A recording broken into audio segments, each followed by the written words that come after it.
Di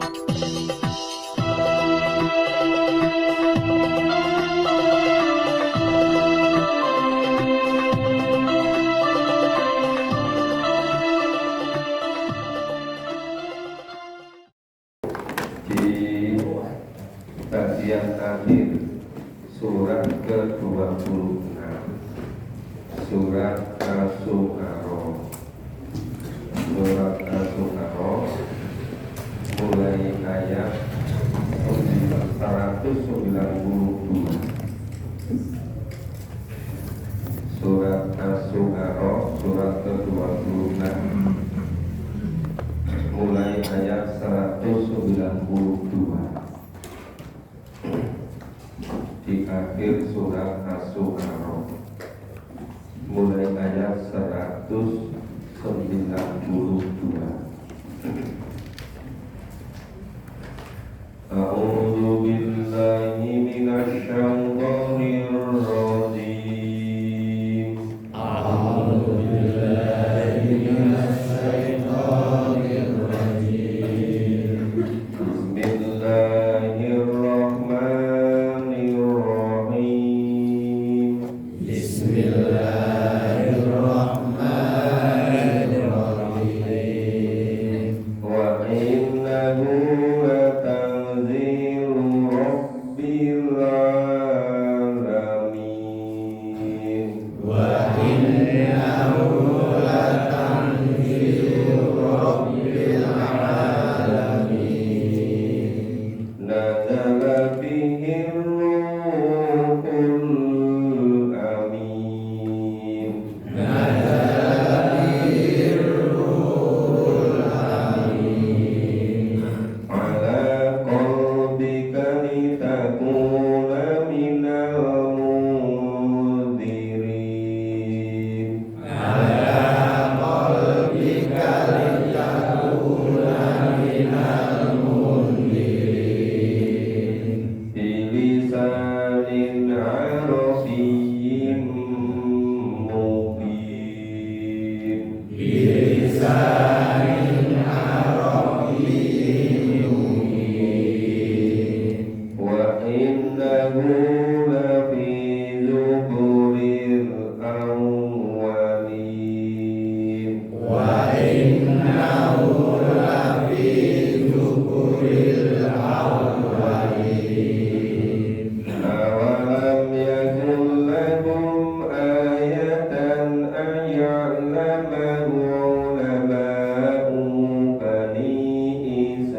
nazala fihi ruhul amin.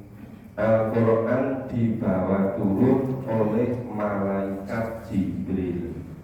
Jadi ruhul amin itu maksudnya malaikat Jibril, malaikat pembawa wahyu. Ngala qalbika litakuna minal mundirin, diturunkan kepada hatimu Nabi Muhammad, litakuna agar supaya menjadi minal mundirin, menjadi peringatan.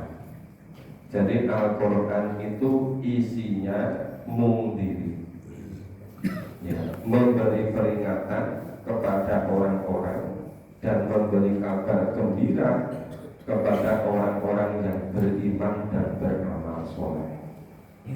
Bilisanin arabiyyin mubin. Al-Quran itu diturunkan berbahasa Arab. Bilisanin berbahasa arabiyyin mubin, berbahasa Arab yang jelas, mubin. Al-Quran diturunkan dalam bahasa Arab yang jelas. Al-Quran bukan diturunkan dengan bahasa Jawa, bukan bahasa Purwomartani. Makanya kalau nggak berusaha memahami, ya nggak ngerti isinya. Karena Al-Quran bilisanin arabiyyin mubin. Wa innahu lafi zuburil awwalin. Sesungguhnya Al-Quran itu benar-benar tersebut di dalam kitab-kitab terdahulu. Jadi Al-Quran itu penyempurna dari seluruh wahyu-wahyu kitab-kitab sebelumnya. Awalam yakul lahum ayatan ayat lahu ulama'u bani Israil. Apakah tidak cukup menjadi bukti, menjadi ayat, ya, menjadi bukti yang nyata bahwa para ulama Bani Israel dulu itu betul-betul mengetahui isinya, karena sebagian isinya sudah dikabarkan di dalam kitab-kitab sebelumnya yang dipegangi oleh ahli kitab, termasuk akan diutus Nabi yang terakhir yang bernama Ahmad. Itu diketahui semua oleh ulama-ulama Bani Israel, oleh ulama-ulama ahli kitab. Walau nazzalnahu ala ba'dil a'jamin. Dan kalau Al-Quran itu Allah turunkan kepada salah seorang dari golongan bukan Arab, A'jam. A'jamin artinya selain Arab. Faqa'ahu alaihim ma kanu bihi mu'minin. Tentu ia membacakannya kepada orang-orang kafir, niscaya mereka tidak akan beriman kepadanya. Kalau Al-Quran tidak diturunkan kepada orang Arab, sedangkan Nabi Muhammad berbahasa Arab, ya, kalau Al-Quran bukan dalam bahasa Arab, orang-orang Mekah, orang-orang Madinah, ya tidak akan mau beriman. Dan yang lucu, kalau Nabi-nya berbahasa Arab, maksud Al-Qurannya tidak berbahasa Arab, maksud Al-Qurannya berbahasa Purwomartani. Kan jadi lucu. Yang Al-Qurannya berbahasa Arab. Kadzalika salaknahu fi qulubil mujrimin. Demikianlah Allah memasukkan Al-Quran ke dalam hati orang-orang yang mujrim, orang-orang pendosa, orang-orang durhaka. Karena awal-awalnya Al-Quran disampaikan kepada semua orang. Tentu karena sebagian besar masih mujrim, masih kafir, masih musyrik, ya Al-Quran sampai ke hati mereka. Bapak Ibu masih ingat kan ketika Umar bin Khattab masuk agama Islam gara-gara mendengarkan adiknya membaca Al-Quran. Kalau nggak terus surat Toha. Bahkan pernah itu pada setelah terjadi perang Badar itu banyak tawanan orang-orang musyrik, banyak tawanan orang-orang kafir. Kemudian mau negosiasi. Utusannya ini bernama Zubair, mengetahui Rasulullah pas datang ke Madinah itu Nabi pas sholat maghrib. Si Zubair ini dengar bacaan Al-Quran. Kalau zaman dulu kan belum model menanti di hotel atau di tempat gitu kan. Menantinya ya di dekat masjid itu. Dia duduk menanti di masjid itu. Dengar Rasulullah sedang sholat maghrib membaca surat.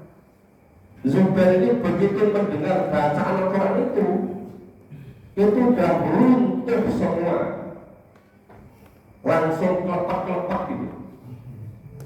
Padahal dia sudah merencanakan sekian hari mau adu argumen, mau negosiasi seluruh tawanan perang. Yang perang Badar kan mereka kalah, sebagian besar di tawanan ya akan mereka minta dibebaskan. Tapi begitu mendengar bacaan Al-Quran pas Rasulullah sholat maghrib itu langsung kelepek-kelepek. Begitu Rasulullah selesai sholat langsung dia itu Nabi Rasulullah menyatakan keislaman, mengucapkan 2 kalimat syahadat. Itu hebatnya orang Arab karena faham susunan bahasa Arab, faham keindahan bahasa Arab, faham tentang halusnya bahasa Arab. Nah kita itu bukan bahasa Arab kalau nggak membaca berkali-kali, nggak memahami artinya, ngertinya dari mana, ya kan? Maka kita harus berkali-kali, berulang-ulang, nggak cukup sekali. Itu baru kita nanti rasa bahasa Al-Quran yang muncul. Nanti kalau baru sudah muncul itu bukannya berapa hari, berapa jam tidak mendengarkan, nggak membaca Al-Quran, itu rasanya sudah kehilangan, merasa hilang. Karena rasa bahasa Al-Quran itu luar biasa memikatnya.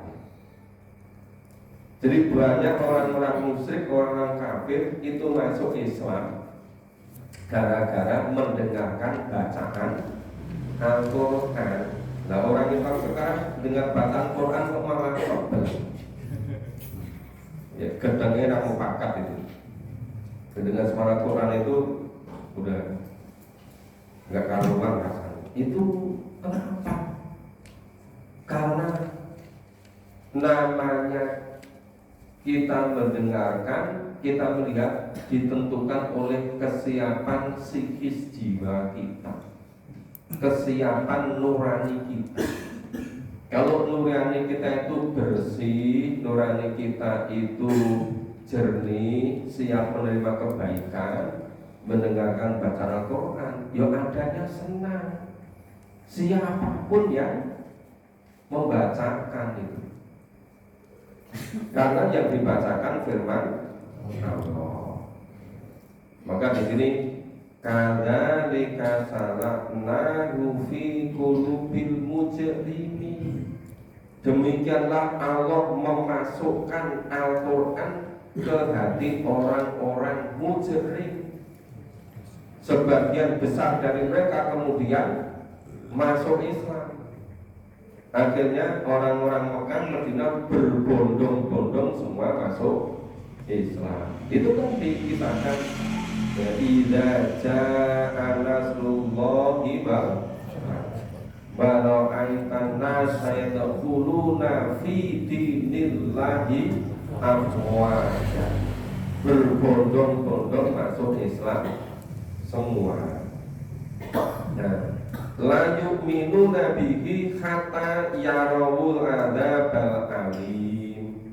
Tetapi sebagian dari mereka tidak beriman hingga mereka melihat azab yang pedih.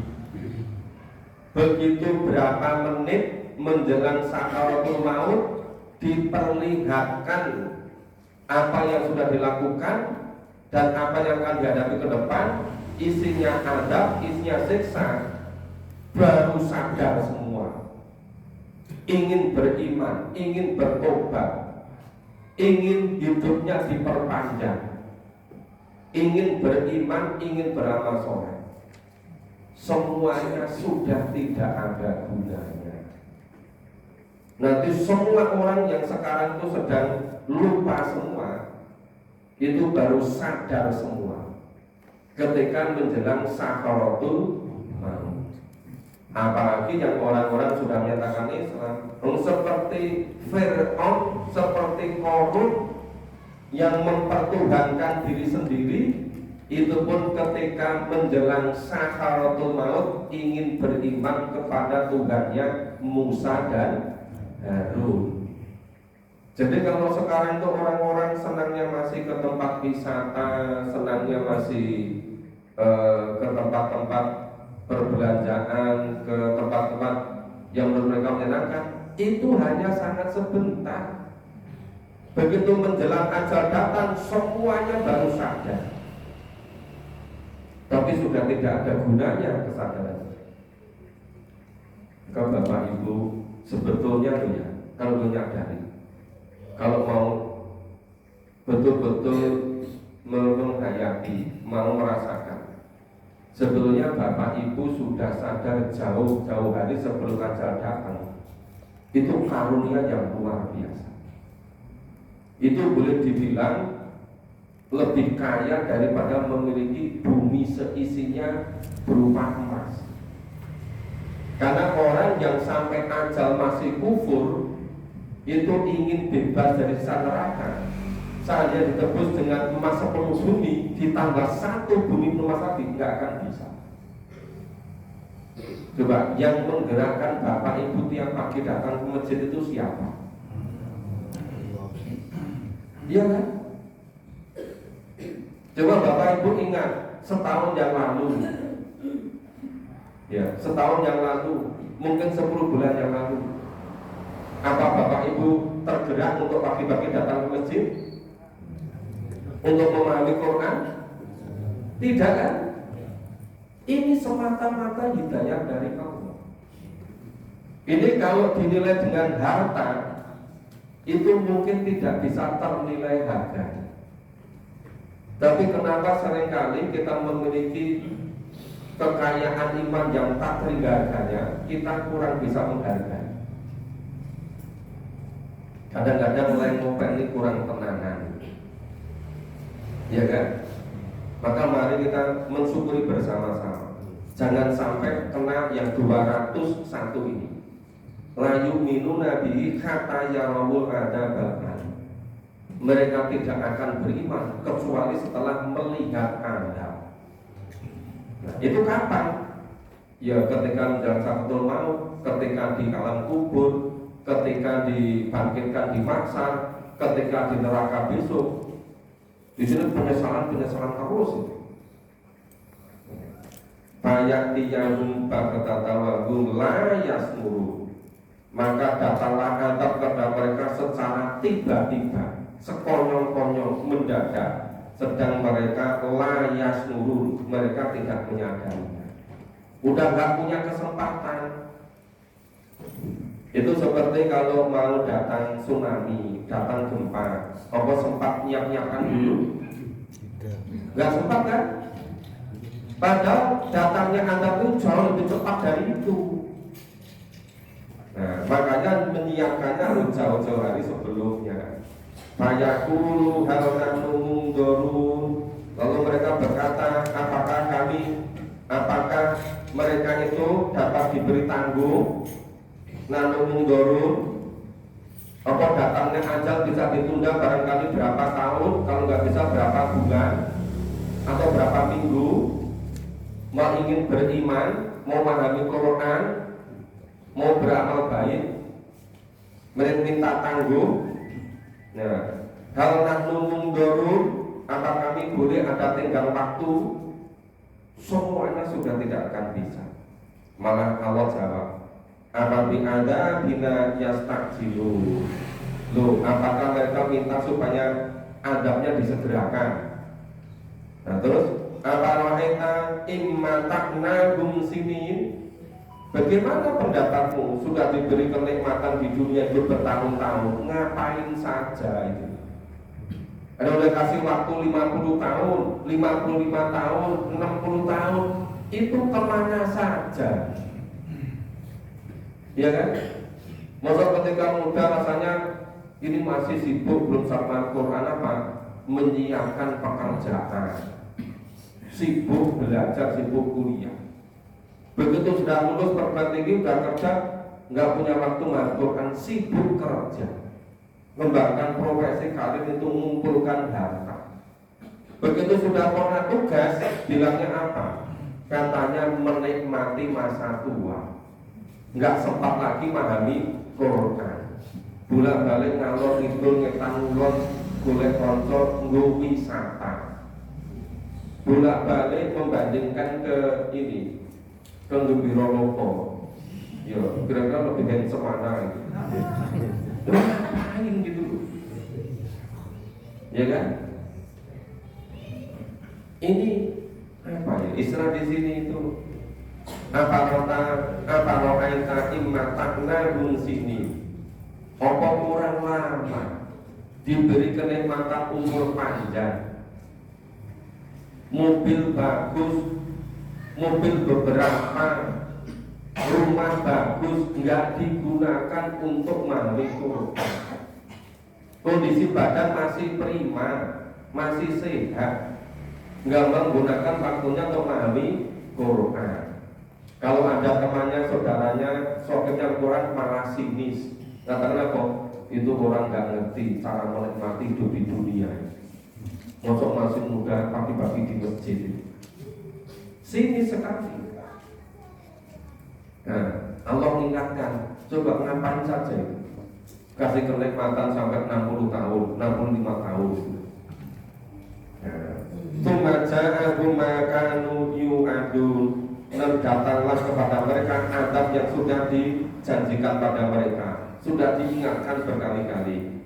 Ma'abda'anhum makanu yumatta'un. Niscaya tidak berguna bagi mereka apa yang mereka selalu menikmatinya.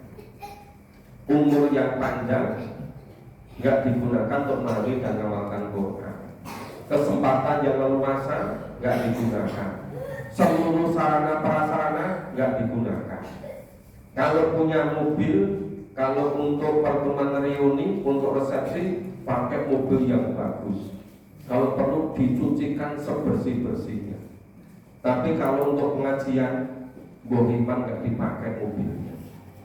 Padahal yang jadi saksi di hadapan Allah itu besok yang digunakan fisabilillah. Banyak kan?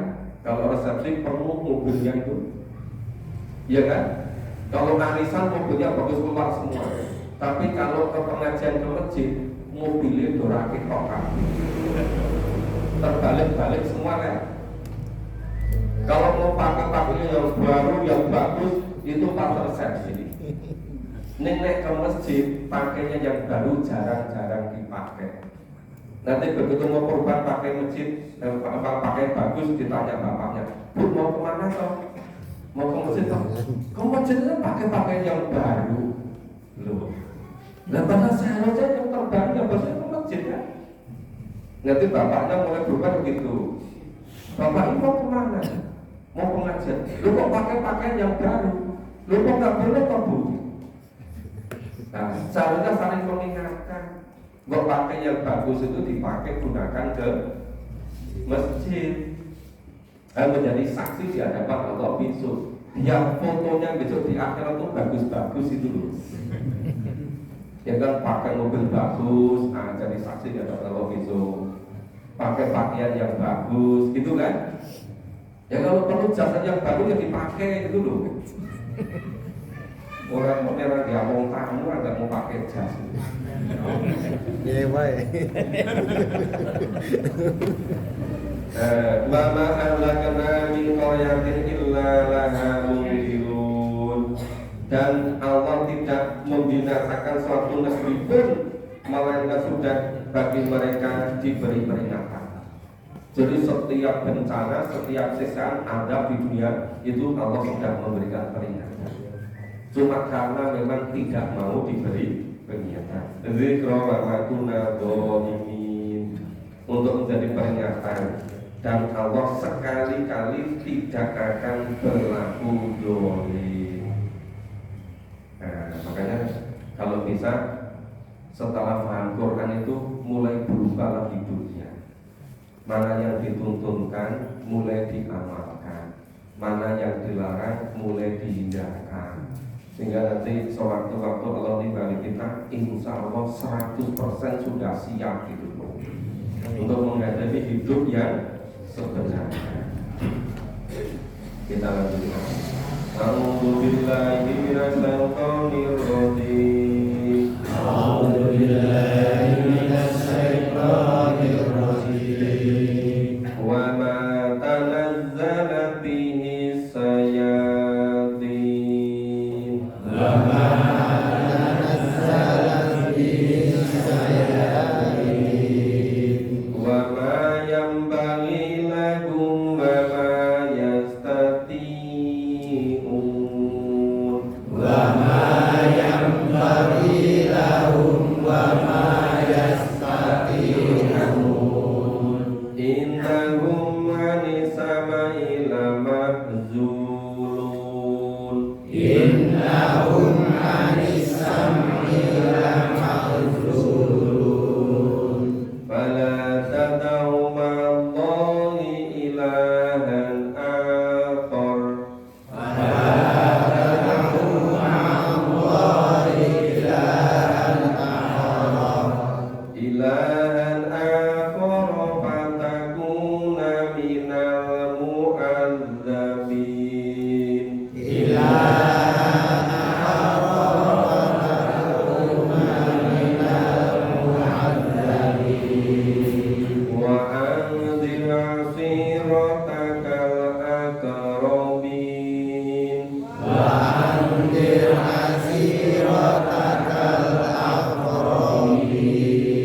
Wa bil janahaka liman ittaba'aka minal mu'minin. Wa bil janahaka liman ittaba'aka minal mu'minin. Fa in asauka faqul inni bari'um mimma ta'malun. Fa in asauka faqul inni bari'um mimma ta'malun.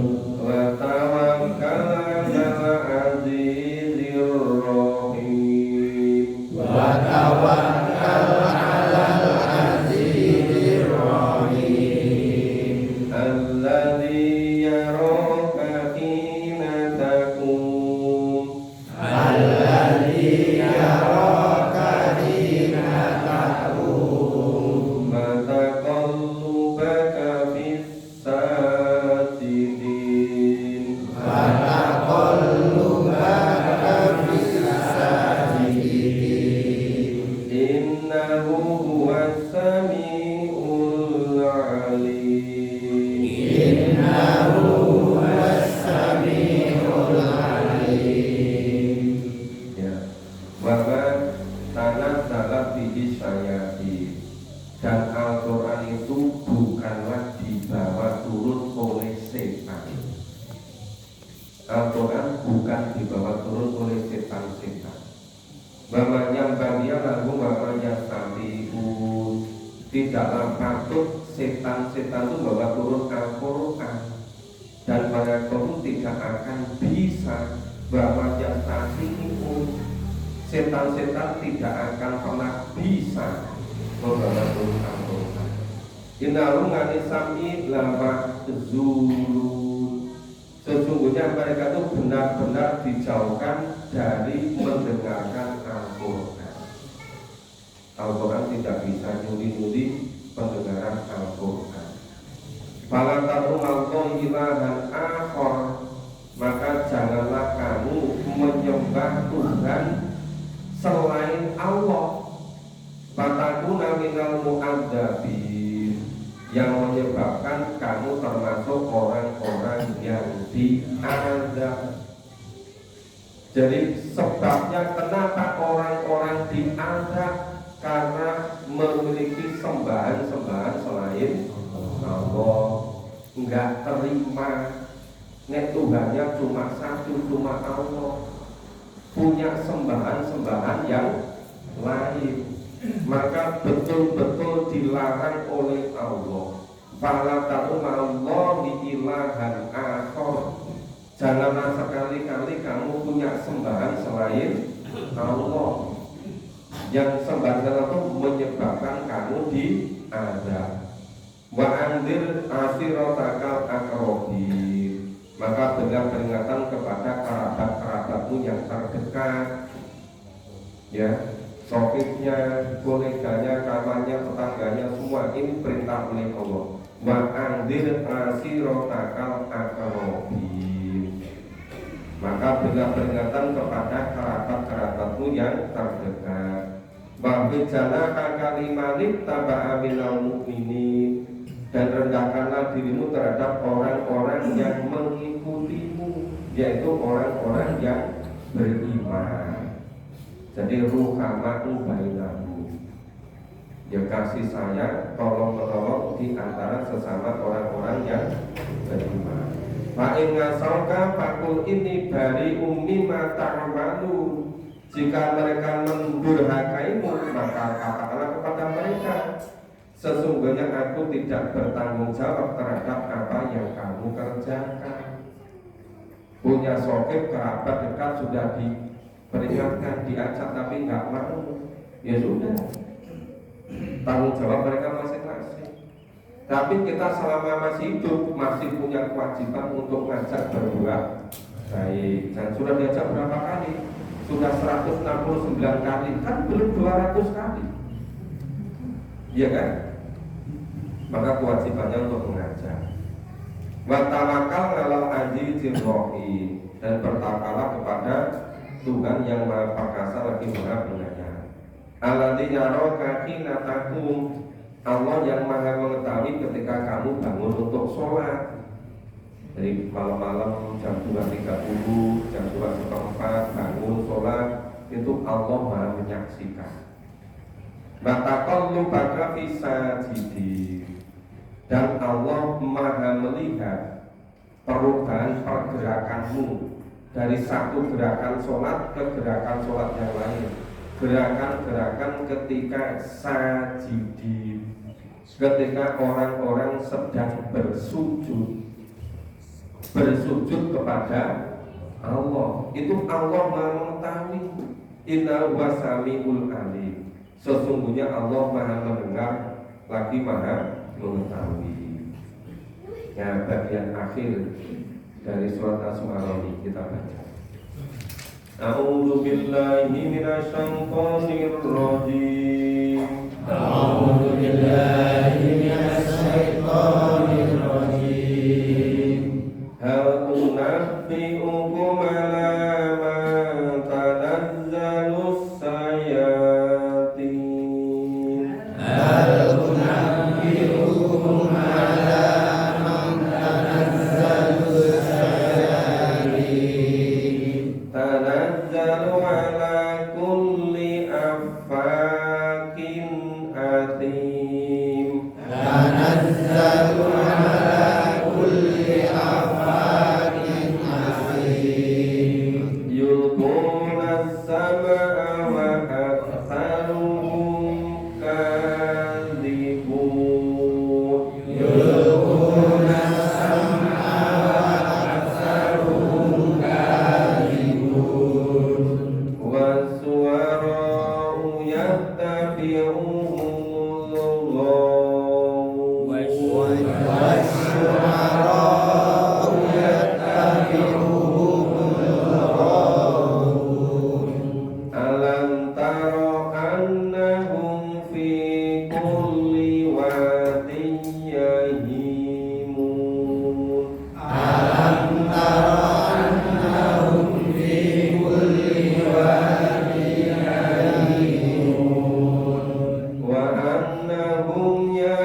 alladzina dzalamu ayyamun qalabiyang qalibun. Alladzina dzalamu ayyamun qalibun. Ya, hal kunna bihukum ala mantana darus sayati. Apakah perlu Allah kabarkan, Allah beritakan kepada siapa setan-setan itu turun? Tanah jalung ala kuli afakin adi. Setan-setan itu turun kepada tiap-tiap pendusta, lagi orang yang banyak dosa. Ya adi, orang yang banyak dosa. Yulquna sam'a wa aktaruhum kadhibun. Mereka menghadapkan pendengaran pada setan-setan itu, dan kebanyakan mereka adalah orang-orang pendusta. Wa aktaruhum kadhibun. Mereka itu siapa? Wa su'ara'u yattabi'uhumul ghawun, yaitu para penyair-penyair diikuti oleh orang-orang yang sesat. Jadi kenapa surat ke-26 ini disebut surat Asy'ara? Itu diambil dari kata-kata awal ayat 224, yaitu wasu'ara, yaitu para penyair. Jadi para penyair-penyair itu menerima kabar-kabar dari setan. Ya. Nah itu diikuti oleh orang-orang yang sesat. Alam taro anau bikulli wadiyahimu. Tidakkah kamu lihat bahwasanya para penyair-penyair itu mengembara di tiap-tiap lembah untuk mempengaruhi orang, untuk membujuk orang. Orang-orang yang imannya tidak kuat itu kena pengaruh. Hidup di dunia ini kapan saja, di mana saja akan terjadi tarik ulur, pengaruh mempengaruhi antara yang dituntun Allah dengan sebaliknya. Banyak dibujuk oleh berbagai macam melalui media, ditawari produk ini. Ini harganya diskonnya sampai 120%. Padahal dinaikkan dulu 500%. Ini enggak, yang orang itu senang dihapusi. Hanya orang-orang yang Al-Quran aja yang enggak suka ditipu. Ya kan? Jemberintil semua ditipu semua. Hanya apa? Masalah duniawi semua itu. Yang dikejar ke sana kemari itu sampai enggak kapan itu. Itu hanya mata ungkoli, hanya kesenangan yang sangat sedikit, dan tempo waktunya hanya sangat sebentar. Yang kelihatannya sampai 76 tahun atau 5 tahun itu tidak ada 1,5 jamnya besok di akhirat. Sebentar sekali. Makanya kenapa kebanyakan orang kok sampai lemah, sampai terlupakan? Kenapa? Karena pengaruh-pengaruh negatif. Jadi setan itu berkawan dengan para penyanyi, para penyanyi, mempengaruhi ke jalan-jalan setan, ke jalan-jalan sesat, membungkus dengan bungkus-bungkus yang menggiurkan. Jadi catchingnya itu, kemasannya itu betul-betul dari eye catching, dengan sekilas sekejap mata langsung orang terpesona. Itu namanya eye catching, mudah terpengaruh. Itu promosi-promosi orang jual-jual macam-macam itu menarik semua kan?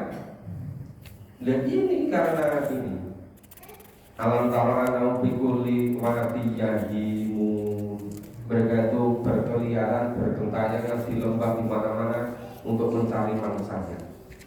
Banahu yakuluna ma la yaf'alun. dan bahwasanya mereka suka mengatakan apa yang tidak mereka kerjakan. Itu bos-bos pemilik pabrik rokok itu kira-kira ngerokok enggak? Enggak kan?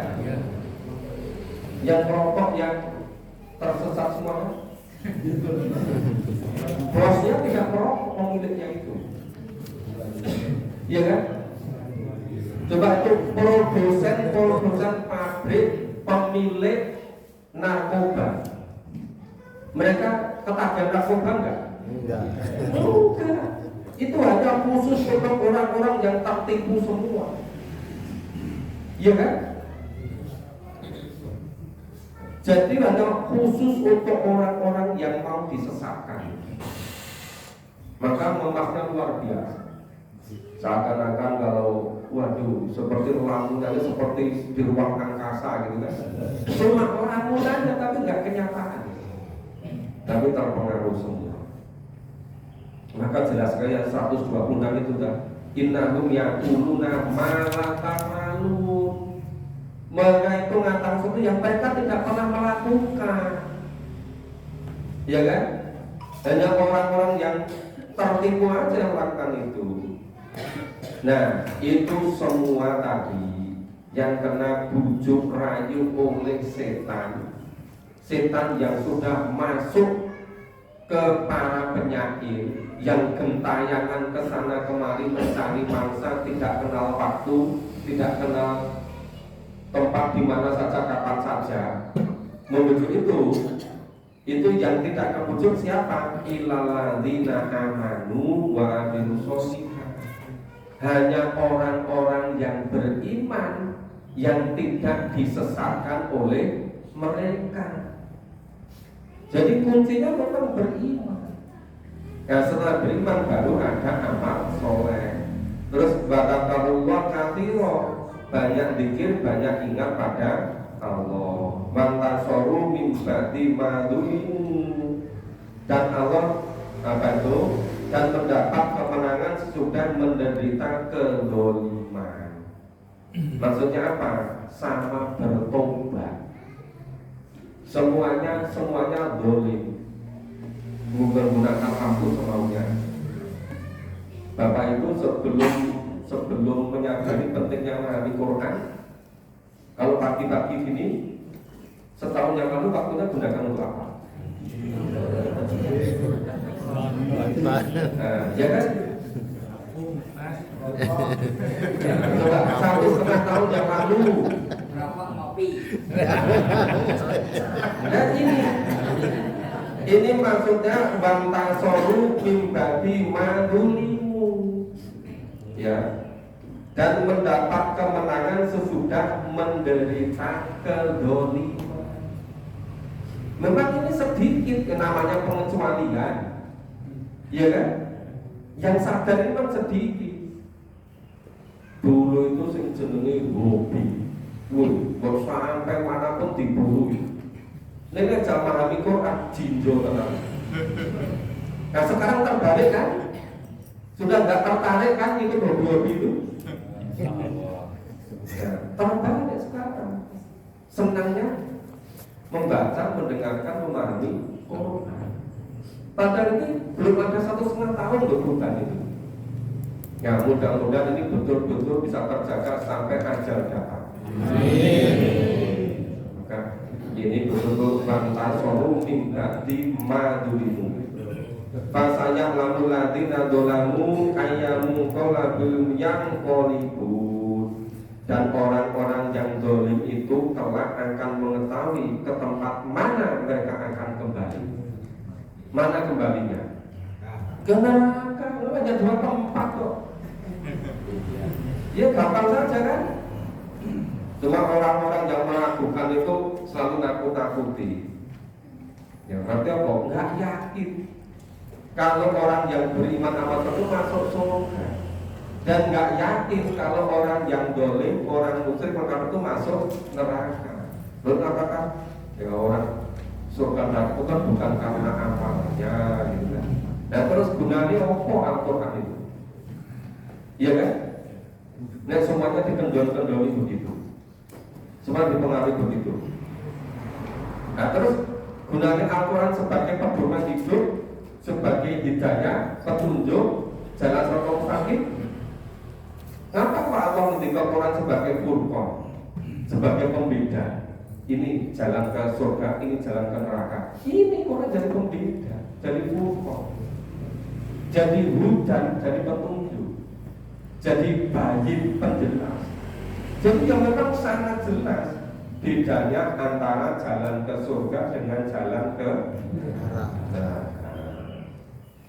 Luar biasa kan surat As-Su'ara isinya. Memang ketika kita sedang mau surat As-Su'ara isunya luar biasa. Nanti kalau kita sedang mau surat An-Naml isinya surat An-Naml luar biasa. Yang tidak luar biasa itu yang tidak mau memahami. Iya kan? Nah, insya Allah besok pagi kita mulai surat ke-27, surat An-Naml. Nah, pagi ini sudah khataman surat As-Su'ara, sudah selesai.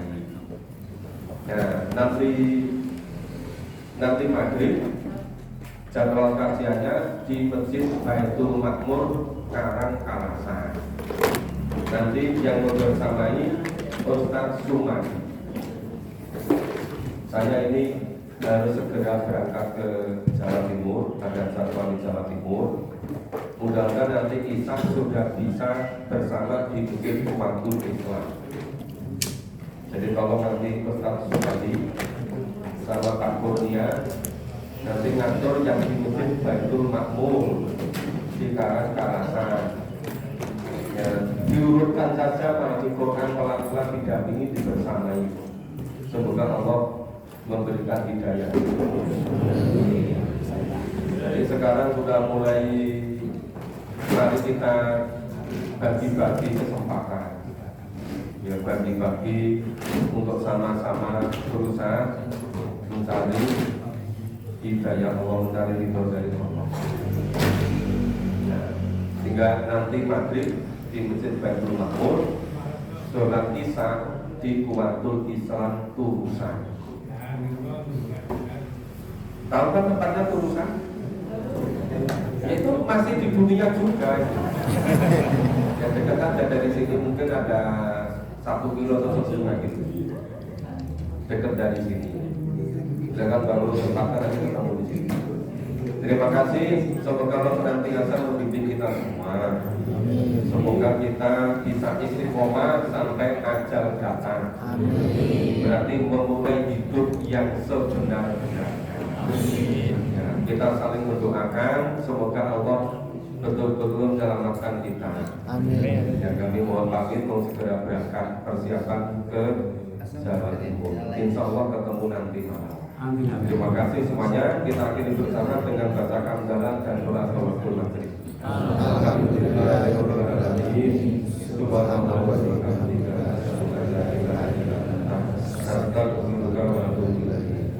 Assalamualaikum warahmatullahi wabarakatuh. Waalaikumsalam.